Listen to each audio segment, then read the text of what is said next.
नमस्कार मित्रों, मैं हूं विपिन तिवारी। हमारे इस YouTube चैनल पर आप सभी का हार्दिक स्वागत है। मित्रों, पिछले वीडियो में मैंने प्रेजेंट इंडेफिनिट टेंस के बारे में आपको कुछ मुख्य मुख्य नियमों के बारे में चर्चा किया था मैंने। और जैसे कि मुख्य क्रिया क्या होती है, उसमें यस या ईएस का प्रयोग कहाँ करते हैं, कैसे मूलभूत चीज़ों को एक क्रम में रखना है, कैसे क्या करना है, इन सब चीज़ों की सारी जानकारी आपको दी गई थी। तो आइए हम देखते हैं अब वचन कितने होते हैं, वचन क्या होते हैं और इनका कैसे कैसे प्रयोग किया जाता है। आइए हम इसकी चर्चा करते हैं आज।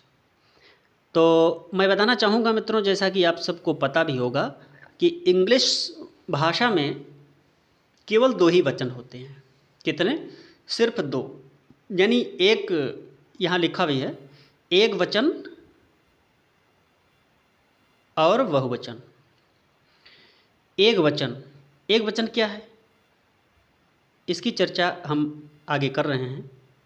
एक व्यक्ति तथा वस्तु से एक वचन का बोध होता है, अर्थात जिससे एक व्यक्ति का बोध होता है अथवा एक वस्तु का बोध होता है, उसे हम एक वचन कहते हैं।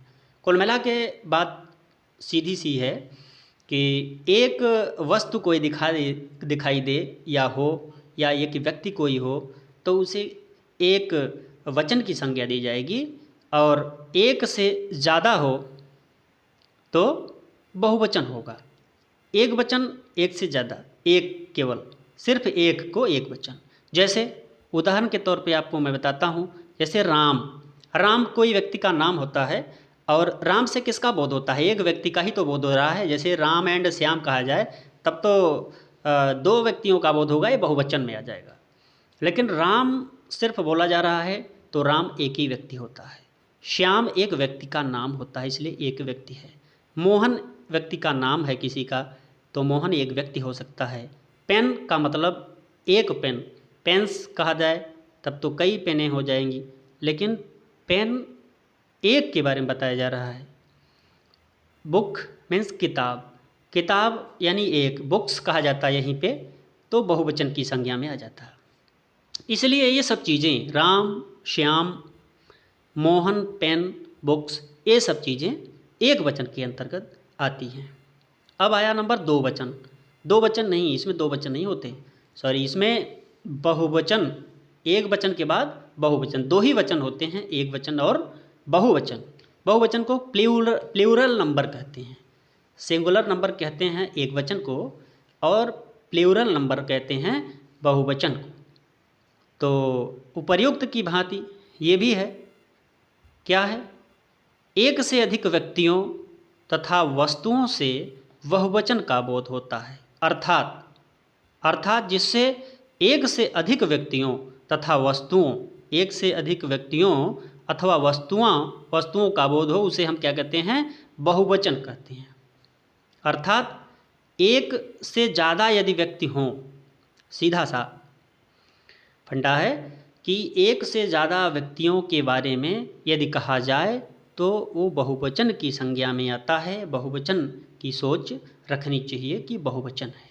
जैसे उदाहरण के तौर पे मैं आपको बताता हूँ कि जैसे बुक्स है, बुक माने किताब होता है, बुक्स माने किताबें, यानी बहुत सारी किताबें, यानी बहुवचन में आ गया।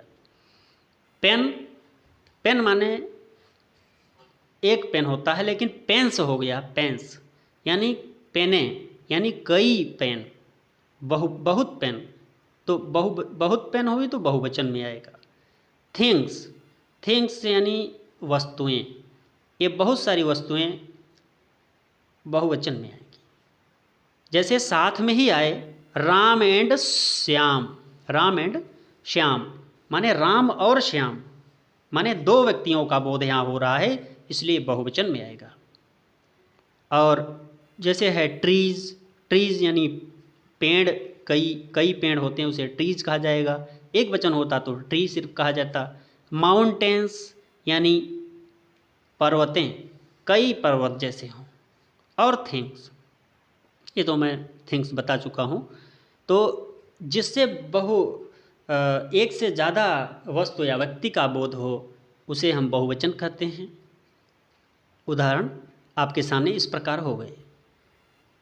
आगे हम देखते हैं कि प्रत्येक टेंस के, ये लिखा हुआ है कि प्रत्येक टेंस के 4 प्रकार के वाक्य होते हैं। मित्रों आपको मैं बता दूं कि प्रत्येक टेंस के 4 प्रकार के वाक्य हैं। ये बहुत ही इम्पॉर्टेंट चीज़ है, ये मूलभूत वो चीज़ है जिसके दम पे ही आप अनुवाद को कर लेंगे, क्योंकि ये 4 प्रकार के वाक्य जो मैं आपको बता रहा हूँ ये 4 फार्मूलों से जुड़े होते हैं। चारों प्रकार के वाक्य का मतलब ही है कि 4 प्रकार का फार्मूला। वाक्य 100 प्रकार का हो, यदि फार्मूले या उसमें कुछ खूबी और खासियत न हो तो 4 प्रकार की क्यों बताई जाए, क्योंकि 4 प्रकार के वाक्य जो आपको मैं बताने वाला हूँ उसी की रीढ़ पे सब कुछ ये अनुवाद संपन्न होने वाला है आगे। जैसे अच्छा, इसमें क्या बताया गया, प्रत्येक टेंस के 4 प्रकार के वाक्य होते हैं और प्रत्येक वाक्य के एक एक अपने फार्मूले होते हैं जो निम्नवत हैं। एक एक फार्मूले, ये बहुत इम्पॉर्टेंट बात है मित्रों, इसको नोट डाउन कर लें। क्या होते हैं, एक एक अपने फार्मूले होते हैं, अपने अपने फार्मूले। यानी 4 प्रकार के वाक्य कौन कौन, affirmative, negative, interrogative, interrogative with negative. ये 4 प्रकार के जो वाक्य होते हैं इनके अपने अपने फार्मूले भी होते हैं। आगे अनुवाद में बस अगले वीडियो में शुरू ही करने वाला हूँ और आपको स्वतः पता चल जाएगा कि कितने प्रकार के कैसे कैसे वाक्य हैं। मित्रों जब अनुवाद, जब तक शुरुआत नहीं हो रही है, इस वीडियो तक तो मैं ये सब बता रहा हूँ, उसके बाद अनुवाद अब शुरू हो जाएगा। ट्रांसलेशन शुरू ही होने वाला है। ट्रांसलेशन जब शुरू हो जाएगा ना तो ये सारे नियम आपको एकदम गौड़ लगने लगेंगे और मुख्य सिर्फ आपको अनुवाद करना लगेगा। ये सब चीज़ें कुछ हैं नहीं, लेकिन शुरुआत में एक टेंस का ज्ञान यदि आपको हो गया तो धीरे धीरे सब वही करीब करीब वही सब नियम होते हैं आपको लगाने होंगे और फटाफट आपको अनुवाद आ जाएगा। तो आइए देखते हैं, मैंने बताया ना कि 4 प्रकार के वाक्य होते हैं, जो वो चारों प्रकार के वाक्यों में अलग अलग फार्मूले रखते हैं। तो 4 प्रकार में कौन कौन से आए, अफर्मेटिव सेंटेंस, इसकी चर्चा मैं पहले कर भी चुका हूँ शॉर्टकट में। आइए फिर से थोड़ा सा चर्चा कर देते हैं, उसके बाद आगे बढ़ते हैं। अफर्मेटिव सेंटेंस यानी साधारण वाक्य, जैसे राम जाता है, ये साधारण वाक्य हो गया। दूसरा है क्या, निगेटिव सेंटेंस यानी नकारात्मक वाक्य। नकारात्मक में क्या है, राम नहीं जाता है। देखिए ये नहीं की बात जो मैं कर रहा हूँ, निषेधात्मक शब्द नहीं जो है, ये यदि जिस वाक्य में आता है तो नकारात्मक वाक्य होता है, इसलिए ही इसे नकारात्मक कह रहे हैं। अब राम जाता है और राम नहीं जाता है में अंतर क्या है, ये साधारण है, सिर्फ राम जाता है कहा जा रहा है और इसमें कह रहा है निषेधात्मक वाक्य लग गया नहीं, तो इससे राम नहीं जाता है, तो इससे क्या हुआ, ये नकारात्मक वाक्य हुआ और ये साधारण वाक्य हुआ। तीसरा वाक्य क्या है, इंटेरोगेटिव सेंटेंस। इंटेरोगेटिव सेंटेंस का मतलब प्रश्नवाचक वाक्य। अब इसमें क्या है, अब देखिए उसमें राम जाता है, राम नहीं जाता है था अफर्मेटिव में और नेगेटिव में। अब इंट्रोगेटिव की बारी आई। इंट्रोगेटिव में कहा जा रहा है क्या राम जाता है, कहा किया जा रहा है कि क्या राम जाता है। इसमें देखिए क्या प्रश्नवाचक शब्द है। प्रश्नवाचक शब्द कई होते हैं, मैं पिछले वीडियो में मैं आपको बताया हूँ कि क्या, क्यों, कब, कहाँ, कैसे, ये सब प्रश्नवाचक शब्द होते हैं और जिस वाक्यों में ये प्रयोग होते हैं उसे हम प्रश्नवाचक वाक्य कहते हैं।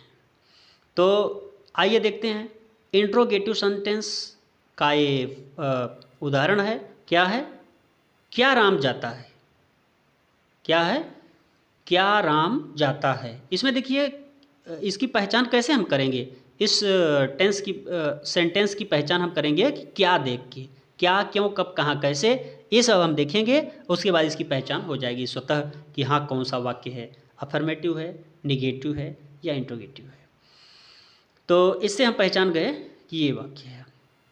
अच्छा आगे है इंट्रोगेटिव विद नेगेटिव, यानी चौथा प्रकार का वाक्य जो है इंट्रोगेटिव, यानी प्रश्नवाचक शब्द भी रहेगा और नकारात्मक नहीं शब्द भी, जिसमें दोनों शब्द रहे उसको हम क्या कहेंगे, उसको कहेंगे प्रश्नवाचक के साथ नकारात्मक वाक्य। साथ साथ दोनों रहते हैं सेंटेंस में। जैसे राम क्यों नहीं जाता है। इसमें क्या है, राम तो कर्ता हो गया, क्यों, मैंने बताया ना कि क्यों, कब, कहाँ, कैसे, क्या, ये सब प्रश्नवाचक शब्द होते हैं। ये शब्द जिस वाक्यों में प्रयोग होते हैं उसे प्रश्नवाचक वाक्य कहते हैं। क्या कहते हैं उसे, इंट्रोगेटिव सेंटेंस कहते हैं। और नहीं शब्द जिसमें नकारात्मक, निषेधात्मक शब्द, नहीं शब्द जिसमें रहता है उसे नकारात्मक कहते हैं। लेकिन दोनों यदि एक वाक्य में ही प्रयोग में आए तो उसे कहते हैं प्रश्नवाचक और नकारात्मक वाक्य। प्रश्नवाचक के साथ साथ नकारात्मक वाक्य कहते हैं। तो इस प्रकार प्रश्नवाचक और नकारात्मक 4 प्रकार के वाक्य हुए। 4 प्रकार कौन कौन से हुए, affirmative, negative, interrogative, interrogative with negative. मित्रों, ये वीडियो कैसा लगा आपको? अच्छा लगा हो लाइक शेयर था सब्सक्राइब जरूर कर लें। तब तक के लिए नमस्कार।